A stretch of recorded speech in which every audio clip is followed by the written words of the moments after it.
Hey, good morning. My name is Russ Fiscelli. I'm lucky enough to be the vehicle line executive for all the SRT products.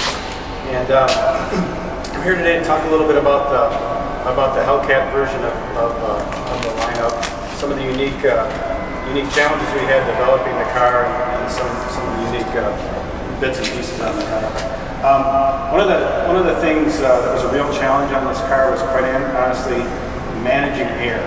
And that's both over the car and then using the air to cool the car. So over the car, a lot of work done on the front end to get the splitter right, and then the spoiler added at the back is unique to the SRT products, and that was really all about aero balance. SRT products are not electronically speed limited, they're aero drag limited based on the horsepower. So you can imagine with 707 horsepower available, we have a very high top speed. In fact, we've verified the car up to 204 miles an hour. So it's really important to have aero balance and especially some downforce in the back of the car when you get up to those speeds. Also talked about getting air into the car. The supercharged motor requires a lot of cool air, not only into the engine, but also to cool the supercharger and then the engine itself. So up front, we deleted the two fog lamps down low. We've got an added water cooler in this side and an oil cooler in this side. So there's a cooler back behind here to cool the oil in the engine. And then in addition to a secondary radiator, there's an add-on radiator back underneath this one. And that's for the cooling system for the supercharger. So there's a totally separate cooling loop to cool the intake charge. There's an electric pump that will push about 10 gallons per minute of water at fully rated power. So we're moving a lot of water to keep the intake charge cool. And we got to get all that hot air out. So as Mark mentioned, we added these extractors to the top of the hood. And you'll see maybe on some smoky burnouts that actually the air does flow up.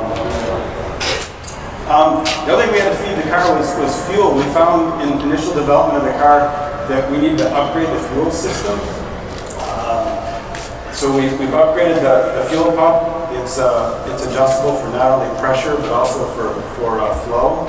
And then we had to upgrade the fuel lines by 25%. So we went to a half-inch fuel line on this car to move enough fuel. You can run the fuel tank dry in about 13 minutes at full power, full run.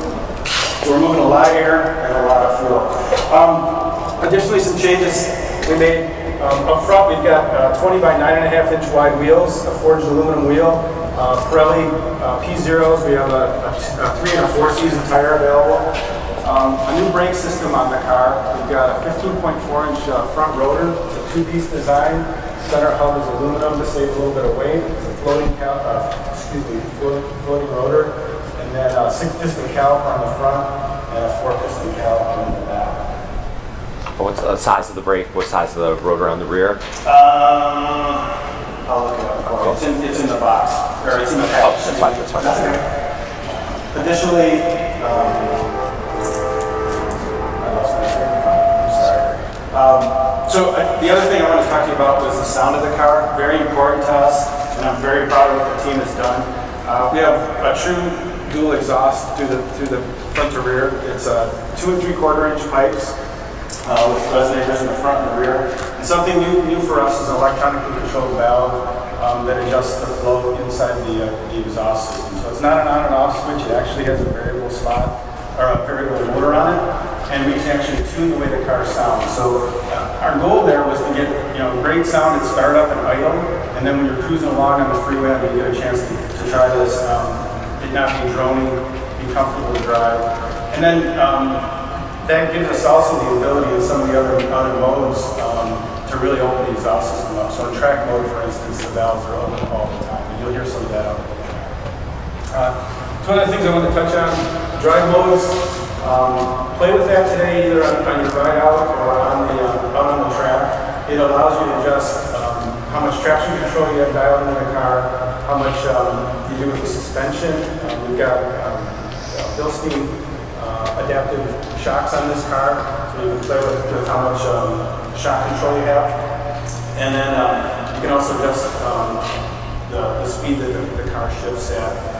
And there's a bunch of other things you can play and tweak with. What's really nice is this car has huge range. the top speed, the quarter mile times, 0 to 60 times are second to none.